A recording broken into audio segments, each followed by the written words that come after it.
जब करबला से वापस मदीना आए थे तो खाने काबा के तवाफ के लिए गए थे। खाने काबा का तवाफ कर रहे थे, उसी में वो शख्स भी मिल गया जिसने करबला में उनके बाप की लाश पर घोड़े दौड़ाए थे। मालिक बिन सिनान मिल गया। हम लोग होते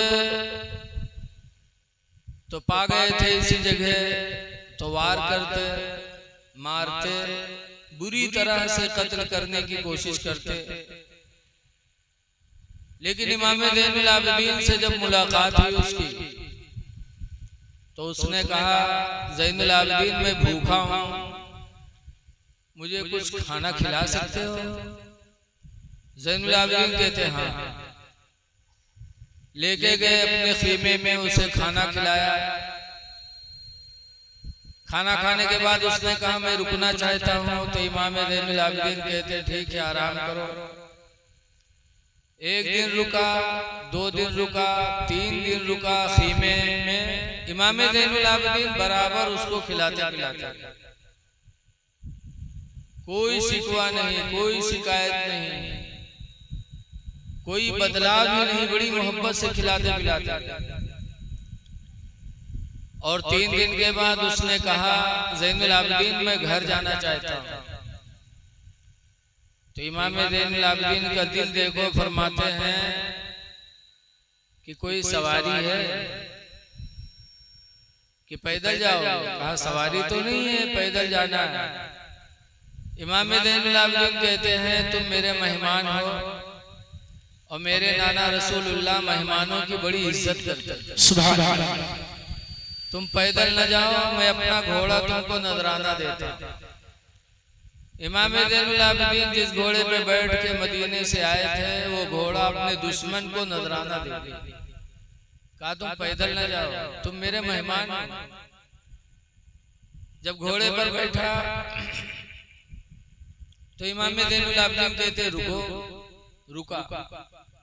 तो इमाम ज़ैनुल आबिदीन खीमे में गए और एक थैला दिरहम और दीनार से भर के लाए। दिरहम चांदी का रुपया समझ लो, दीनार सोने का रुपया। दिरहम और दीनार थैले में भर के लाया और उसको दिया। कहा लो ये भी मेरे नाना रसूलुल्लाह की सुन्नत है कि जब वो मेहमान को विदा करते थे तो तोहफा देते थे। बेशक तुम मेरी तरफ से तोहफा ले लो, तुम मेरे मेहमान हो। जब दिरहम दीनार की थैली भरी हुई दिया, तब वो ताज्जुब में पड़ा।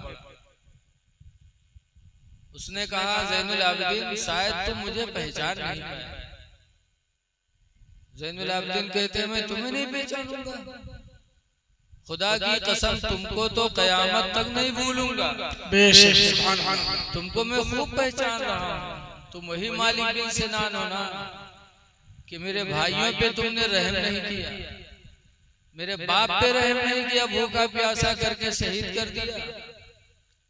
और शहादत पर भी तुमने रहम नहीं किया, बस न किया बल्कि मेरे बाप के लाश पे घोड़े दौड़ाए मेरे नजरों के सामने, हड्डियां तोड़ी मेरे बाप की। क्या मैं तुम्हें भूल जाऊंगा? खुदा की कसम तुम्हें तो कयामत तक नहीं भूल सकता। तो वो कहता है ताज्जुब है कि पहचान रहे हो मुझे और फिर भी 3 दिन से खाना खिला रहे हो, सवारी का घोड़ा भी दे रहे हो।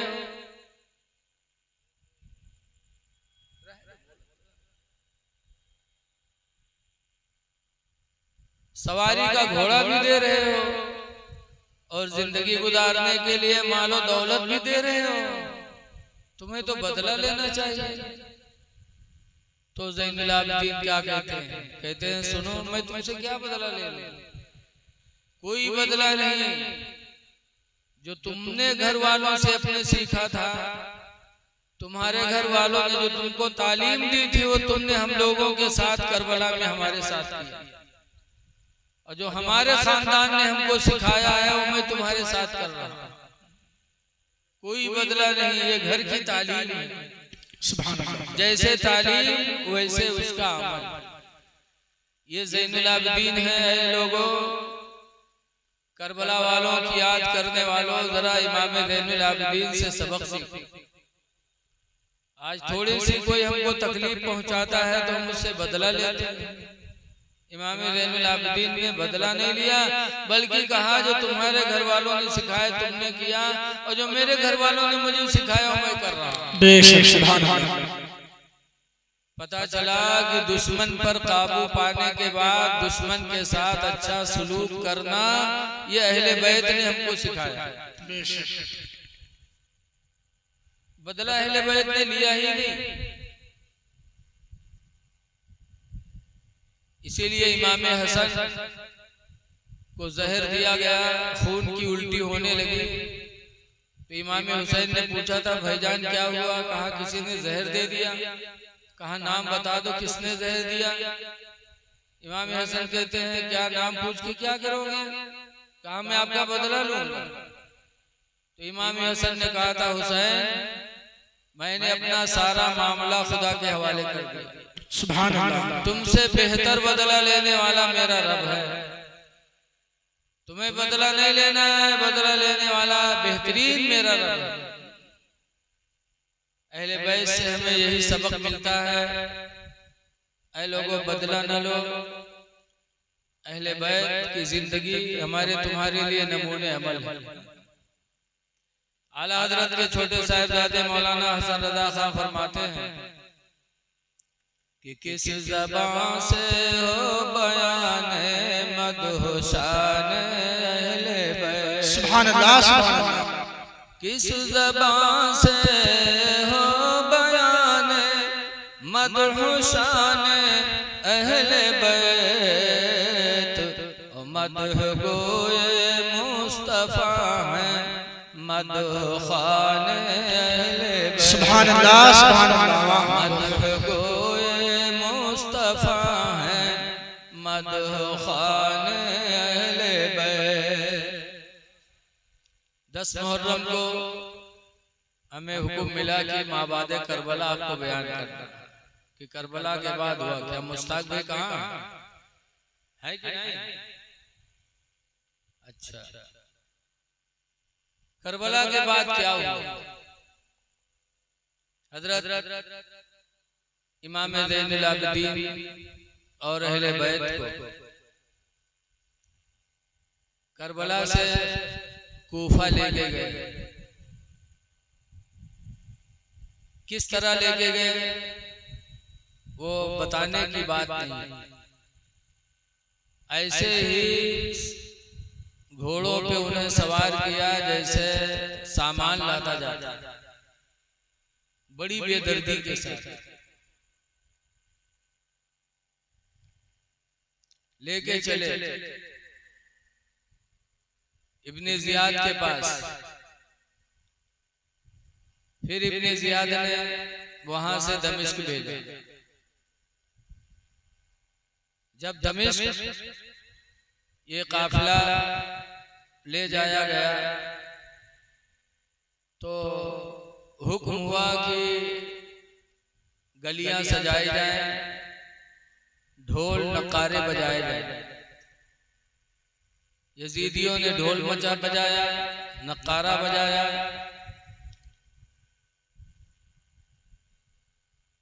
एक सहाबी हैं जो तिजारत के लिए मुल्क शाम गए थे मदीने से, उनका नाम था सहल। उन्होंने जब ढोल नकारा बजता हुआ देखा, गली कूचे सजे हुए देखे, कहा क्या हुआ? आज दमिश्क में बड़ी खुशियां मनाई जा रही हैं। तो लोगों ने कहा आपको पता नहीं है हुसैन इब्ने अली का सर काट कर आज दमिश्क लाया जा रहा है। उसी खुशी में बाजे बज रहे हैं, ढोल बज रहे हैं, गली कूचे सजे हुए हैं। हजरत सहल रोए, कहा अफसोस कि रसूलुल्लाह के नवासे शहीद कर दिए गए। रोए, पूछा किस दरवाजे से, किस गेट से आज वो काफिला आने वाला है। बताया गया तो हजरत सहल गए, नेज़े पे चढ़े हुए सरे मुबारक को देखकर बहुत गमगीन रोने लगे। तो इमाम हुसैन की बेटी सकीना ने पूछा, कौन है आप जो हम लोगों पे रो रहे हैं? कहा, मैं अहले बैत का चाहने वाला हूं, मेरे लायक कोई खिदमत हो तो बता दो। तो मेरी माँ बहनें यहाँ बैठी हैं। 4 दिन की भूखी प्यासी थी सकीना, बाप का साया सर से उठा, यतीम हो गई, भाई दुनिया से चले गए, मुसीबतों का पहाड़ टूटा था सकीना पर, कई दिन की भूखी प्यासी थी। लेकिन जब हजरत सहल ने पूछा था, सकीना मेरे लायक कोई खिदमत हो तो बता दो, तो सकीना ने पानी नहीं मांगा था, खाना नहीं मांगा था, कहता है रसूलुल्लाह के सहाबी, हमारे बाप का सर थोड़ा दूर करवा दो, इसलिए कि बाप के सर की तरफ लोगों की निगाहें उठती हैं और उनकी निगाहें हमारे चेहरे पर भी पड़ती हैं, इसलिए बाप का सर मुबारक दूर करा दो ताकि इनकी निगाहें हम पर न पड़े। ये सकीना के पर्दे का आलम था। सुभान अल्लाह। इस हाल में कि मुसीबतों का पहाड़ टूटा है, लेकिन अहले बैत की लड़की हैं, तो ऐसे मौके पर भी उन्होंने पर्दे का एहतमाम किया। रास्ते में बहुत सी चीजें सामने आई। शिम्र बदनसीब जब सोहदा की सरों को और अहले बैत को लेके पहुंचा तो रास्ते में गिरजाघर पड़ा था। रात हो गई थी, आराम करना था, गिरजाघर के अलावा कोई मकान नहीं नजर आया। तो सिमर ने गिरजाघर के पादरी से कहा था कि क्या इस रात को हमें अपने महल में आराम करने के लिए जगह दे दोगे? तो कहा, इतने लोग हैं, सबके लिए जगह तो नहीं है। ये सर कैसे हैं? कहा, ये मदीने के रहने वाले हुसैन बिन अली का सर है, उनके खानदान का सर है। तो पादरी ने कहा था कि गिरजाघर में इतनी जगह नहीं है, ये सरों को अंदर रख दो और ये काफिला जो लेके जा रहे हैं इनको अंदर कर दो, बाकी सब लोग बाहर रख लिया। हजरत इमाम हुसैन के सरे मुबारक को उसने गर्दो गुबार साफ किया, फिर बड़ी मोहब्बत से देखने लगा। इतने में इमाम हुसैन के पेशानी से एक नूर निकला जिसका सिलसिला आसमानों से मिल गया। इमाम हुसैन के पेशानी से निकला हुआ नूर जब गिरजाघर के पादरी ने देखा तो उसने फौरन कलमा पढ़ा, ला इलाहा इल्लल्लाह मुहम्मदुर रसूलुल्लाह सल्लल्लाहु अलैहि वसल्लम। वो पादरी इमाम हुसैन के पेशानी से निकले हुए नूर को देखकर वो ईमान ले आया।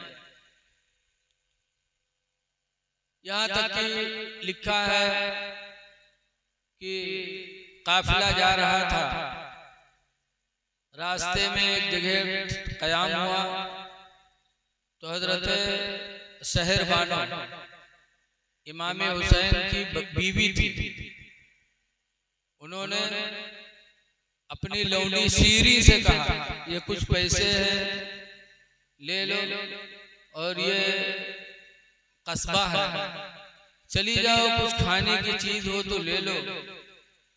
जब सीरी दरवाजे पर गई, दरवाजा खटखटाया तो अंदर से वहां का बादशाह था कस्बे का, हारून नाम था, अजीज बिन हारून। उसने दरवाजे के अंदर से कहा, सीरी आई हो सीरी? तो सीरी चौकी की, अरे ये मेरा नाम कैसे जाना? चौंकी तो अजीज बिन हारून से सीरी ने कहा, आपने मुझे कैसे पहचाना, मेरा नाम कैसे आपने जाना? तो कहा, आज रात में भी सो रहा था तो ख्वाब में हजरत मूसा अलैहिस्सलाम और हजरत हारून अलैहिस्सलाम से मुलाकात हुई। सुभान अल्लाह। उन्होंने कहा, अजीज बिन हारून, आज तुम्हारे शहर में रसूलुल्लाह सल्लल्लाहु अलैहि वसल्लम के अहले बैत की आमद हो रही है और उनको लोगों ने शहीद कर दिया है, आज उनके सर आ रहे हैं, लिहाजा तुम जाओ और उनकी खिदमत करो। मैंने हजरत मूसा और हजरत हारून से पूछा, क्या रसूलुल्लाह को जानते हैं आप? कहा, वो हम सबके पैगंबर, उन पर मेरा ईमान है। और कहा, जाना तो मेरा सलाम भी सीरी से कह दे। अजीज बिन हारून ने सलाम भी पेश किया मूसा अलैहिस्सलाम का और हारून अलैहिस्सलाम का, और उसने काफी खिदमत की।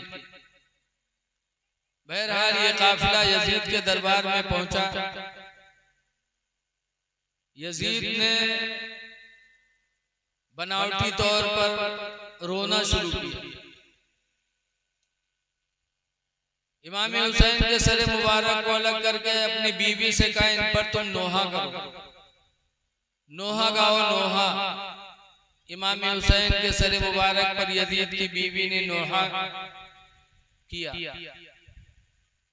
इमाम हुसैन रज़ियल्लाहु ताला अन्हु के सर को तसले में रखा और उनके लब पे छड़ी लगाई।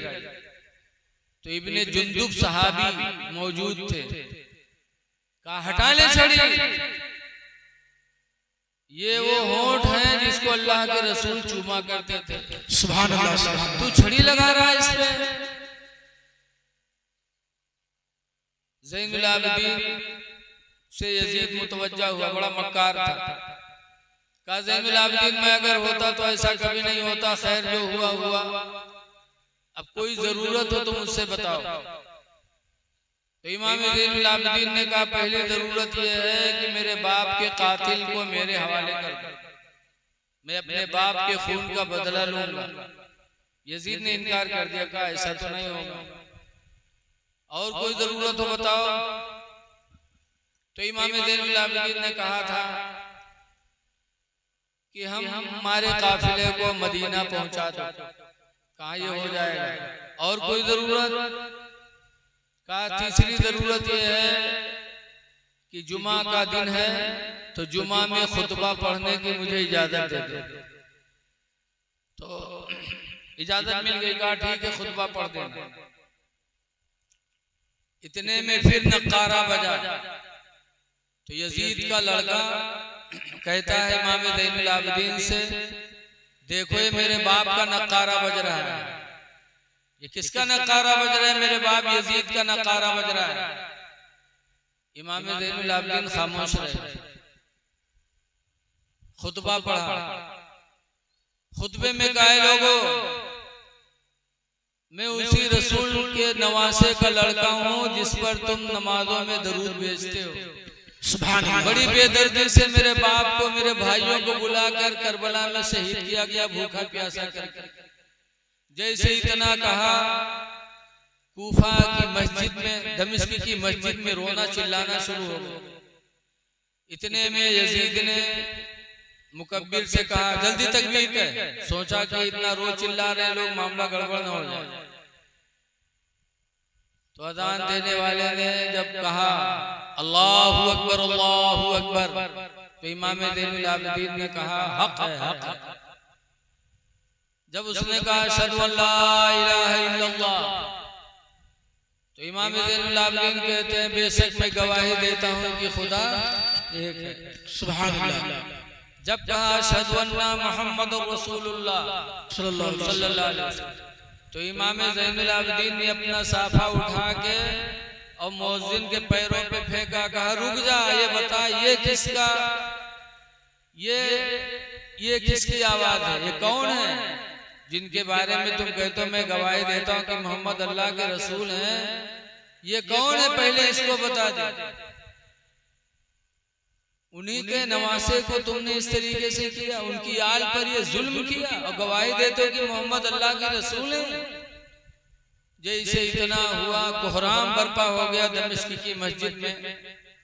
यजीद ने हुक्म दिया मुकब्बिर को कि जल्दी जल्दी तकबीर को अज़ान हो जाए। इमाम ज़ैनुल आबिदीन को और उनके साथियों को नौमान बिन बशीर के साथ, कौन नौमान बिन बशीर, जिन्होंने कूफा में सख्ती से इमाम हुसैन की बैत को रोका नहीं था। जानते थे यजीद वाले की अहले बैत के चाहने वाले हैं, तो नौमान बिन बशीर के साथ लुटा हुआ अहले बैत का काफिला मदीना भेजा। मदीना ऐ लोगों, इमाम हुसैन की शहादत के बाद भी यजीद ने बस नहीं किया। मुस्लिम बिन उक़बा के साथ 12,000 की लश्कर मदीना भेजा। उस यजीदी लश्कर ने इमाम हुसैन की शहादत के बाद मदीने में आके 700 सहाबा को शहीद किया, 700 सहाबियों को कत्ल किया और मस्जिद नबवी में घोड़े बांधे। लीद और पेशाब से मस्जिद नबवी आलूदा हो गई। 3 दिन तक के अजान नहीं हुई, नमाज नहीं हुई। मदीने की औरतों की इज्जत आबरू लूटी और उसके बाद मक्का पे चढ़ाई किया। मक्का पे गए तो रुई और गंधक जला जला के खाने काबा पर फेंकने लगे। खाने काबा की छत गिर गई, दीवारें गिर गई, काबा का गिलाफ जल गया। अजीब वहां जाकर के फितना फसाद किया। इतने में खबर हुई कि यजीद पर फालिश गिरी और यजीद मर गया। सुभान अल्लाह। जैसे यजीद के मरने की खबर उसकी लश्कर ने पाया कि फौरन सब भागने लगे और अब्दुल्ला बिन जुबैर की हुकूमत हो गई। अल्लाह ताला ने कुछ दिनों के बाद कूफा पर मुख्तार को हुकूमत दी। मुख्तार जब कूफा में बैठे तो मुख्तार ने कसम खाई थी कि खुदा की कसम मेरे ऊपर लानत हो अगर हुसैन के कातिलीन का बदला मैं न लूं, किसी एक को मैं नहीं छोड़ूंगा। और बदला लेने के लिए अबू उमराह कोतवाल को फौज देकर के सबसे पहले इब्ने साद को पकड़ने के लिए भेजा। इब्ने साद कौन है? जो करबला में 22,000 लश्कर का सिपह सालार था। कहा जाओ उसको कैद करके लाओ। जब पता चला कि फौज कत्ल घेरने गिरफ्तारी के लिए आ रही है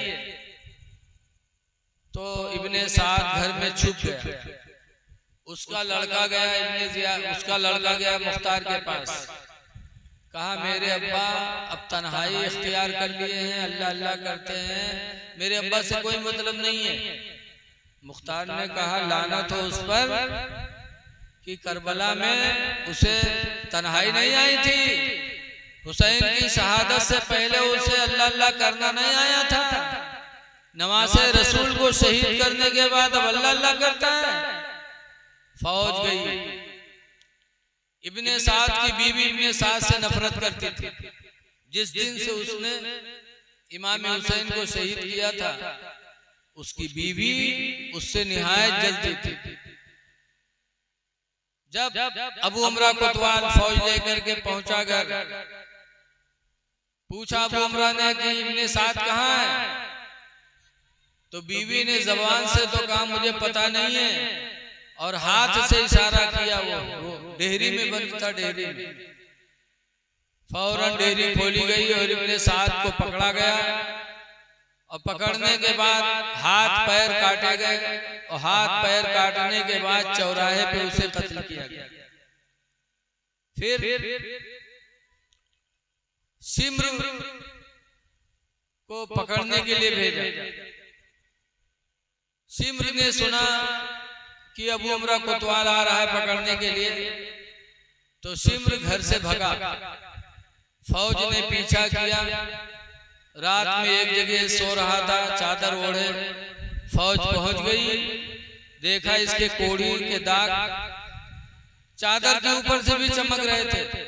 फौजियों ने देखा तो ऊपर ही से तलवार चलाना शुरू किया और सिम्र को भी कत्ल कर दिया।